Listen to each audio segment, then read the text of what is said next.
નમસ્કાર વિદ્યાર્થી મિત્રો, થર્ડ યર BSc સેમેસ્ટર 5માં તમારું 501નું પેપર કે જેનો સબ્જેક્ટ કોડ CCCH501 છે, જે ઇનઓર્ગેનિક કેમિસ્ટ્રીથી ઓળખાય છે. આ પેપરમાં મિત્રો આપણે યુનિટ નંબર 3 ક્ષારણ કે કોરોઝનનો અભ્યાસ કરી રહ્યા છીએ. મિત્રો, આપણે આ યુનિટમાં લાસ્ટ લેક્ચરમાં ધાતુની સપાટી પર પડતા ખાડા એટલે કે પિટિંગ ક્ષારણ વિશેની માહિતી મેળવી હતી. મિત્રો, આ પિટિંગ ક્ષારણ શું છે? તો આપણે બે પ્રકારના ક્ષારણ સમજ્યા છીએ. ફરી આપણે એકવાર ઝડપથી આ પિટિંગ ક્ષારણની સમજૂતી મેળવીએ તો ધાતુ કે મિશ્ર ધાતુ એના ઉપર થતું ક્ષારણ એ ધાતુની સપાટી ઉપર એક સમાન રીતે થતું હોય, એટલે કે ધાતુની સમગ્ર સપાટી ઉપર ખાડા ન પડે, તો આવા ક્ષારણને આપણે રાસાયણિક ક્ષારણ કહીએ, જેને આપણે જનરલ કોરોઝનથી પણ ઓળખીએ છીએ. પરંતુ જો ધાતુની સપાટી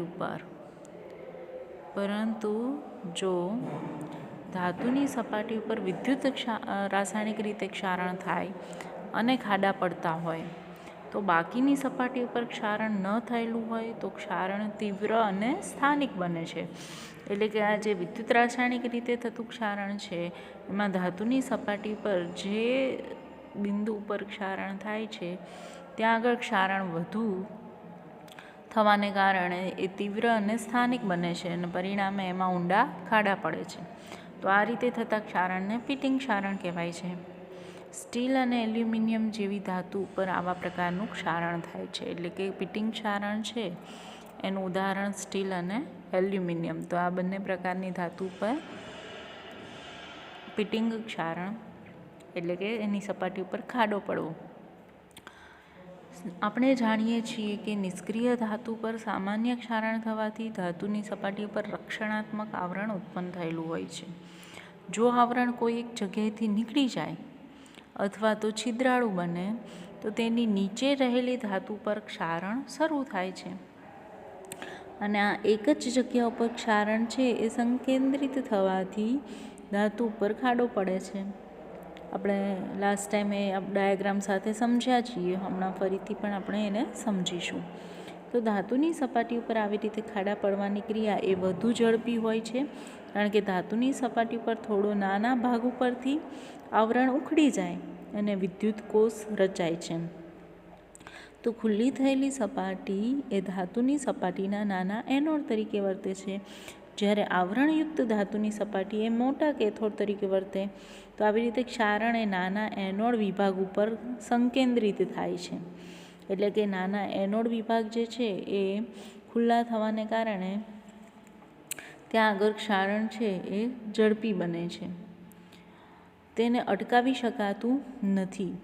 તો નાના એનોડ ઉપર ઉત્પન્ન થતી જે ક્ષારણ નિપજ છે એ વધુ સક્રિય હોય અને મોટા કેથોડ એ O2ના સંપર્કમાં હોય તો સાંદ્રતા કોષ ઉપર આપણે અગાઉ સમજ્યા છીએ એ રીતે જ્યાં વધુ ઓક્સિજનનું પ્રમાણમાં ફેરફાર થાય, એટલે કે એક જ ધાતુની સપાટી ઉપર ઓક્સિજનનું વધારે અથવા તો ઓછું પ્રમાણ ઉદ્ભવે ત્યારે ડિફરન્શિયલ એરેશન વિદ્યુત પ્રવાહ ઉત્પન્ન થાય છે, અને આ રીતે એનોડ અને કેથોડ આગળ પ્રક્રિયાઓ ઝડપી બને છે.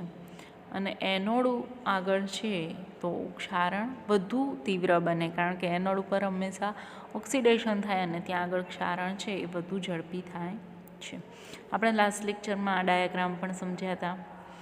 જો ધાતુને Cl- આયનો ધરાવતા દ્રાવણમાં મૂકવામાં આવે તો ધાતુનું ક્ષારણ છે એ વધુ વેગથી થાય છે. શા માટે? કારણ કે શરૂઆતમાં ક્ષારણ થઈ જે બનતી નિપજ છે FeCl3, તો આ FeCl3 એ ધાતુની નિષ્ક્રિયતાને દૂર કરે, એટલે કે ધાતુને વધુ સક્રિય બનાવે, અને પરિણામે આ ક્ષારણ નિપજ FeCl3 એ એનોડ આગળ પડેલા ખાડામાં અહીંયા જમા થાય એને કારણે એની ઘનતામાં પણ શું થાય, વધારો થાય. અને આથી ખાડામાં વધુ ને વધુ ક્ષારણ થવાથી, કારણ કે અહીંયા ખાડામાં FeCl3 જમા થાય છે અને આ જમા થતો FeCl3 એ વધુ સક્રિય છે, તો એની ઘનતામાં પણ વધારો થાય છે, એનો જથ્થો પણ વધુ છે, એ વધુ સક્રિય છે, પરિણામે એ વધુ ઝડપથી ક્ષારણની ક્રિયાને અનુભવે છે અને ત્યાં ઊંડો ખાડો પડે છે અને ધાતુ નકામી બની જાય, એટલે કે આ ધાતુની સપાટી છે એ નકામી બને છે. આથી ધાતુ પરના ખાડા પડવાની ક્રિયાને ગંભીર લેવામાં આવે છે અને ક્ષારણ ક્રિયા એ વિદ્યુત રાસાયણિક પ્રક્રિયા છે. આ ઉપરાંત બનતી જે ક્ષારણ નિપજ, એ ક્ષારણ નિપજ એટલે કે FeCl3, જો ક્ષારણ નિપજ સક્રિય હોય તો ક્ષારણની ક્રિયાનો વેગ છે હંમેશા વધે છે અને વધુ વેગથી થાય એટલે ક્ષારણ ઝડપી બને છે.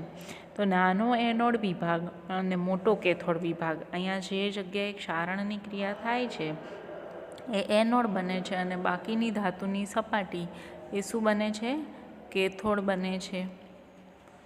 તો આ રીતે એનોડ અને કેથોડ રચાય છે અને એના કારણે ક્ષારણ વધુ તીવ્ર અને ઝડપી બને છે. હવે ક્ષારણ ક્રિયામાં ઉત્પન્ન થતો પદાર્થ જો ક્ષારણ પામતી સપાટી એટલે કે એનોડ ઉપર અવક્ષેપિત ન થાય તો ક્ષારણને અટકાવી શકાય. એટલે કે આ જે FeCl3 વધુ સક્રિય જે છે અથવા તો જે ક્ષારણ નિપજ મળે છે એ જે સપાટી ઉપર ક્ષારણ થાય છે તે જગ્યાએ જો જમા ન થતું હોય તો ક્ષારણ અટકાવી શકાય. પરંતુ ક્ષારણ નિપજની ઘનતા વધુ હોય તો વધુ ઘનતા હોવાને લીધે ખાડો છે એ વધુ ઊંડો હોય અને ક્ષારણ નિપજ એ આ ખાડામાં બેસી જાય. પરિણામે ધાતુ નિષ્ક્રિયતા, એની જે નિષ્ક્રિયતા છે એને દૂર કરીને એને કેવું બનાવે છે, સક્રિય બનાવે છે અને ક્ષારણની ક્રિયાને પ્રવેગિત કરે છે.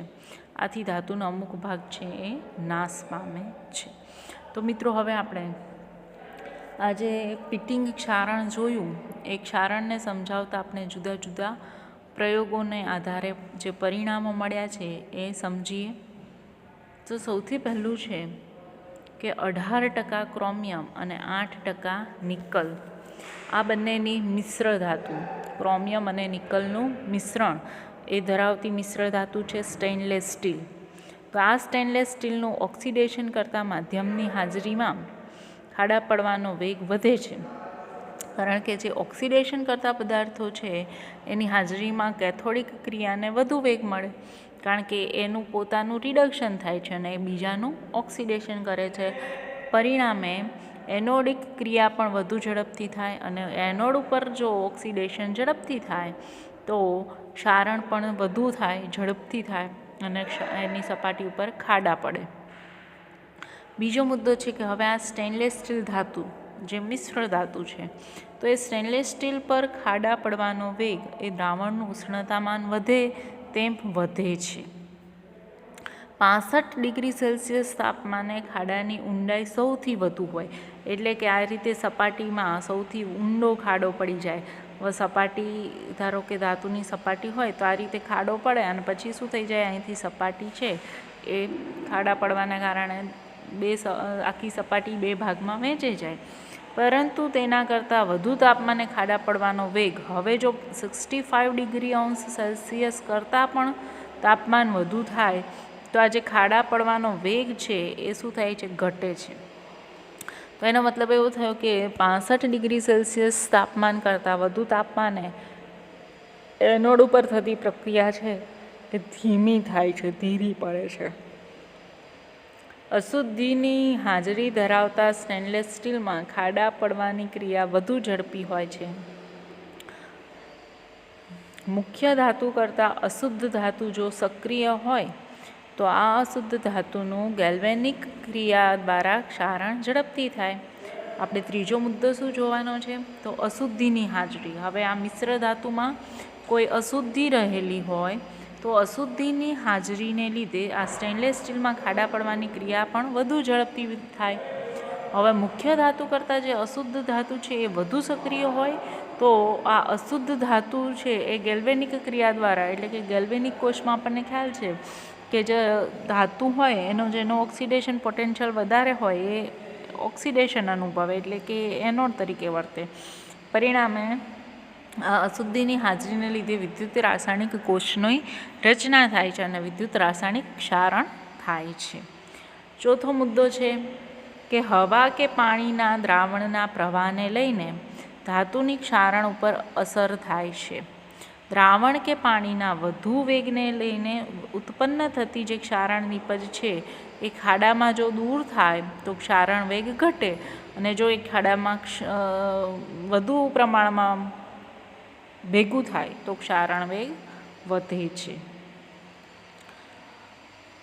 નેક્સ્ટ છે પાંચમો મુદ્દો કે હવાના પરપોટા કે રેતીના નાના કણો એ ધાતુની સપાટી ઉપર જો જામેલા હોય, સપોઝ આ ધાતુની સપાટી છે, એ સપાટી ઉપર હવાના પરપોટા અથવા તો નાના કણો એ જામેલા હોય તો એનોડ અને કેથોડ એ વિદ્યુત કોષ રચાય છે. એક ભાગમાં હવાના પરપોટા હોય, અહીંયા ઓક્સિજન શું થાય, વધુ મળે, તો આ હવાના પરપોટા છે એટલે O2 વધુ મળે છે. અને અહીંયા છે તે રેતી હોય તો રેતીના જે કણો જામેલા હોય એ રેતીના કણોમાંથી ઓક્સિજન ઓછો મળે, એટલે O2નું પ્રમાણ ઓછું. તો આ રીતે વધુ અથવા તો ઓછા પ્રમાણમાં ઓક્સિજન એ એક જ ધાતુની સપાટી ઉપર પ્રાપ્ત થતો હોવાને કારણે ત્યાં આગળ ફરી પાછું એ ડિફરન્શિયલ એરેશન કરંટ પસાર થાય છે અને ફરી ત્યાં આગળ ક્ષારણની ક્રિયા જોવા મળે છે.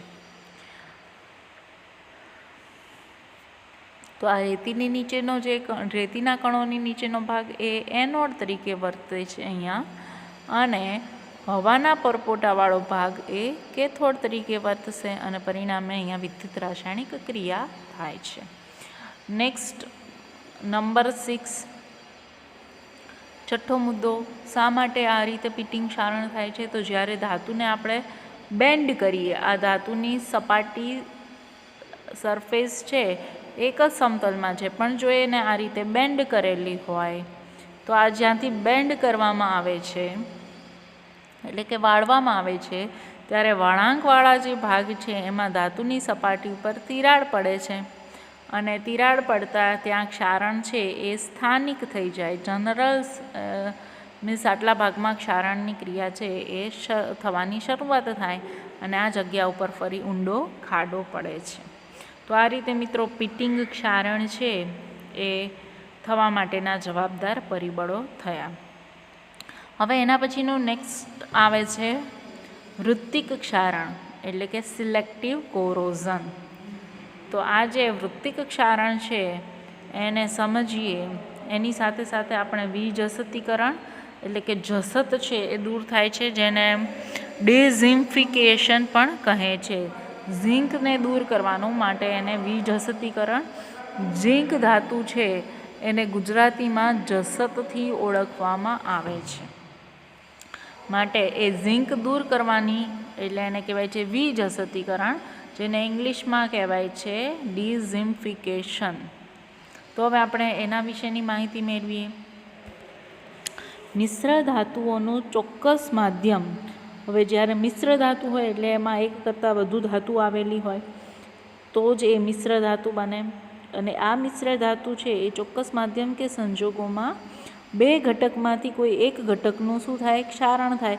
કારણ કે અહીંયા મિશ્ર ધાતુ છે માટે EMF સિરીઝ પ્રમાણે કોઈ એક ધાતુ એનોડ તરીકે વર્તે તો બીજી ધાતુ છે એ કેથોડ તરીકે વર્તે છે, અને આ ક્ષારણ થઈ મિશ્ર ધાતુમાંથી કોઈ એક ધાતુ છે એ દૂર થાય છે અથવા તો એનું પ્રમાણ હંમેશા ઘટે છે. તો આવા પ્રકારના ક્ષારણને શું કહેવાય છે, વૃત્તિક ક્ષારણ. તો મિશ્ર ધાતુમાં કોનું ક્ષારણ થશે, જેનો EMF એટલે કે આ ઇલેક્ટ્રોમોટિવ પોટેન્શિયલ, ઇલેક્ટ્રોમોટિવ ફોર્સ એ જેનો ઓક્સિડેશન પોટેન્શિયલ વધુ, એનું હંમેશા એ એનોડ તરીકે વર્તે અને એનું જ શું થાય, ક્ષારણ થાય છે. તો હવે આપણે એ જે વૃત્તિક ક્ષારણ એટલે કે સિલેક્ટિવ કોરોઝન એની ડેફિનેશન જોઈ. નેક્સ્ટ મુદ્દો જોઈએ. તો ખાસ કરીને જ્યારે પિત્તળ જેવી મિશ્ર ધાતુ હોય ત્યારે આવા પ્રકારનું ક્ષારણ ઉત્પન્ન થાય છે. તો પિત્તળમાં કઈ કઈ ધાતુઓ રહેલી છે? તો ઝિંક અને કોપર, એટલે કે એક પ્રકારનો ગેલ્વેનિક કોષ રચાય. તો ઝિંક અને કોપર ઘટકો હોય, જ્યારે પિત્તળનું ક્ષારણ થાય છે ત્યારે તેમાંથી ઝિંક દૂર થાય, કારણ કે આપણને ખ્યાલ છે કે ઝિંકનો પોટેન્શિયલ એ 0.34 છે, જ્યારે કોપરનો પોટેન્શિયલ છે એ -0.76 છે. માટે ઝિંક છે એનો પોટેન્શિયલ વધુ હોવાને કારણે એનોડ તરીકે વર્તે અને એનું ઓક્સિડેશન થાય, એટલે કે એનું ક્ષારણ થાય છે. પરંતુ કોપરનું ક્ષારણ થતું નથી. આમ પિત્તળમાંથી ઝિંક દૂર થાય, એટલે કે જસત દૂર થવાની ક્રિયાને વિજસતીકરણ અથવા તો ડિઝિમ્ફિકેશન કહે છે. તો આપણે પહેલો પોઈન્ટ જે જોયો એમાં આપણે વૃત્તિક ક્ષારણની ડેફિનેશન જોઈ, જે આપણું મેઇન હેડિંગ છે, અને એમાં સબ હેડિંગ આવે છે વિજસતીકરણ. તો અહીંયા જ્યારે આપણે સિલેક્ટિવ કોરોઝન અથવા તો વૃત્તિક ક્ષારણ સમજાવીએ છીએ ત્યારે કોમન લેવાનું છે, મિશ્ર ધાતુને જ આપણે સંદર્ભમાં લેવાની છે. તો એ કોમન આપણે ડેફિનેશન આપવાની છે. પરંતુ જ્યારે વિજસતીકરણ સમજાવીએ છીએ ત્યારે પર્ટિક્યુલર મિશ્ર ધાતુમાં પિત્તળ મિશ્ર ધાતુનો ઉલ્લેખ કરવાનો છે, અને પિત્તળમાં બે ધાતુઓનું મિશ્રણ છે, ઝિંક અને કોપર. તો આ ઝિંક અને કોપરમાંથી ઝિંક દૂર થાય છે, અને પરિણામે આ જે ક્રિયા છે એને શું કહેવાય છે? વિજસતીકરણ. તો આ રીતે આપણે બંને ડેફિનેશનને અલગ અલગ સમજાવવાની છે. હવે નેક્સ્ટ આવે છે એલ્યુમિનિયમ. બ્રોન્ઝમાં એલ્યુમિનિયમનું વૃત્તિક ક્ષારણ થાય છે. હવે આ બીજી મિશ્ર ધાતુ કઈ આવી? બ્રોન્ઝ. તો બ્રોન્ઝમાં આપણી પાસે કઈ કઈ ધાતુ રહેલી છે? એલ્યુમિનિયમ છે, ટીન છે અને કોપર છે. તો એમાંથી આ એલ્યુમિનિયમનું વૃત્તિક ક્ષારણ થાય છે, એટલે કે એલ્યુમિનિયમ છે એ દૂર થશે, પરંતુ Sn અને Cu એટલે કે ટીન અને કોપર એનું ક્ષારણ થતું નથી, કારણ કે એલ્યુમિનિયમનો ઓક્સિડેશન પોટેન્શિયલ એ ટીન અને કોપર કરતાં વધુ છે. પહેલાં એલ્યુમિનિયમનું વૃત્તિક ક્ષારણ થઈ જાય પછી જ કોનું થાય? ટીનનું થાય. તો એલ્યુમિનિયમ પછી કોનું થાય છે? Sn એટલે કે ટીનનું પણ વૃત્તિક ક્ષારણ થાય છે. કારણ કે તમે જે EMF સિરીઝ સમજ્યા છો એ EMF સિરીઝમાં હાઇડ્રોજનનો પોટેન્શિયલ 0.0 વોલ્ટ છે, અને એના પછી તમે જુઓ તો જેમ નીચે ઉતરતા જાઓ એમ તમને એલ્યુમિનિયમનું પોટેન્શિયલ સૌથી વધુ મળે છે, અને કોપરનો ઓક્સિડેશન પોટેન્શિયલ છે એ કેવો મળે છે? ઋણ મળે છે. તો કોપરનો ઓક્સિડેશન પોટેન્શિયલ ઋણ, એટલે કે એનો રિડક્શન પોટેન્શિયલ કેવો હોય? ધન. તો એનો સૌથી વધુ રિડક્શન પોટેન્શિયલ હોય છે. માટે એલ્યુમિનિયમનું જ્યારે વૃત્તિક ક્ષારણ પૂરું થાય એટલે કોનું થાય છે? ટીન એટલે કે Snનું થાય છે. હવે નેક્સ્ટ પોઈન્ટ કે પિત્તળમાં જસત એટલે કે ઝિંક. આપણે અહીંયા આ પિત્તળ મિશ્ર ધાતુમાં ક્ષારણ જોયું ને, કોનું થાય છે? ઝિંકનું. એ ક્ષારણ કેવી રીતે થાય છે એ સમજવું મુશ્કેલ છે. જ્યારે પિત્તળને કોઈ માધ્યમમાં મૂકવામાં આવે ત્યારે શરૂઆતમાં કોપર અને ઝિંક એ પિત્તળમાં જે પ્રમાણમાં હોય તે જ પ્રમાણમાં ક્ષારણ પામે અને ઓગળે છે. પછી તાંબુ જે છે એ શું થાય છે? જે દ્રાવણમાં હોય એમાં નિક્ષેપણ પામે, એટલે કે એ દૂર થઈ જાય. તાંબુ છે એ દૂર થઈ જાય છે. જ્યારે બીજા વિચાર અનુસાર એવું પણ કહેવામાં આવે છે કે ઝિંકનું ક્ષારણ થાય છે અને કોપરનું અવક્ષેપણ થાય છે. તો એ તો આપણે જે વિદ્યુત રાસાયણિક કોષ છે, ગેલ્વેનિક કોષ, એમાં આપણે આ માહિતી તો સમજેલા જ છીએ. તો મિત્રો આ રીતે આપણે જે આ વિજસતીકરણ છે એના માટેની આ કોષની રચના તમે જોઈ શકો છો કે આપણી પાસે બે અહીંયા માધ્યમ જે છે એ કયું માધ્યમ રાખવામાં આવ્યું છે? એસિડિક માધ્યમ H2SO4. એમાં H2 ગેસ પસાર કરવામાં આવે છે. તો જે ઝિંક અને કોપર આ રીતે બે આપણને જુદા મળે છે. તો આ જે ઝિંક અને કોપર મિશ્ર ધાતુ અહીંયા કઈ છે? પિત્તળ મિશ્ર ધાતુ હોય એની અંદર ઝિંક હોય અને કોપર પણ હોય તો જે ઝીંક છે એનું ક્ષારણ થઈ એ Zn+2 આયન બને, એટલે માધ્યમમાં આયન છે એ ફરતો રહે છે. જ્યારે કોપર છે એનું રિડક્શન થાય છે અને Cu+2માંથી Cu સોલિડ તરીકે અહીંયા નીચે જમા થાય છે. તો આ રીતે આ વૃત્તિક ક્ષારણ અથવા તો વિજસતીકરણ છે એની સમજૂતી અહીંયા થઈ. વળી તમે અહીંયા આ ડાયાગ્રામમાં જોઈ શકો છો ઓક્સિડેશન પોટેન્શિયલ આપેલા છે. તો કોપરનો ઓક્સિડેશન પોટેન્શિયલ છે એ -0.34 છે, જ્યારે ઝીંકનો ઓક્સિડેશન પોટેન્શિયલ +0.76 વોલ્ટ છે. તો અહીંયા ઓક્સિડેશન પોટેન્શિયલ કોનો વધુ છે? ઝીંકનો. માટે આ ઝીંક છે એ એનોડ તરીકે શું અનુભવે છે? ઓક્સિડેશન અનુભવશે. અને કોપર છે એ રિડક્શન અનુભવશે. અને આ રીતે વિદ્યુત રાસાયણિક કોષ રચાય અને રાસાયણિક પ્રક્રિયા થઈ, વિદ્યુત રાસાયણિક પ્રક્રિયા થઈ ક્ષારણની ક્રિયા થાય છે. અને મિશ્ર ધાતુમાંથી ઝીંક દૂર થઈ અને વિજસતીકરણની ક્રિયા દ્વારા ક્ષારણ થાય છે. તો હવે મિત્રો નેક્સ્ટ પોઈન્ટ છે એ આપણા નેક્સ્ટ લેક્ચરમાં જોઈશું.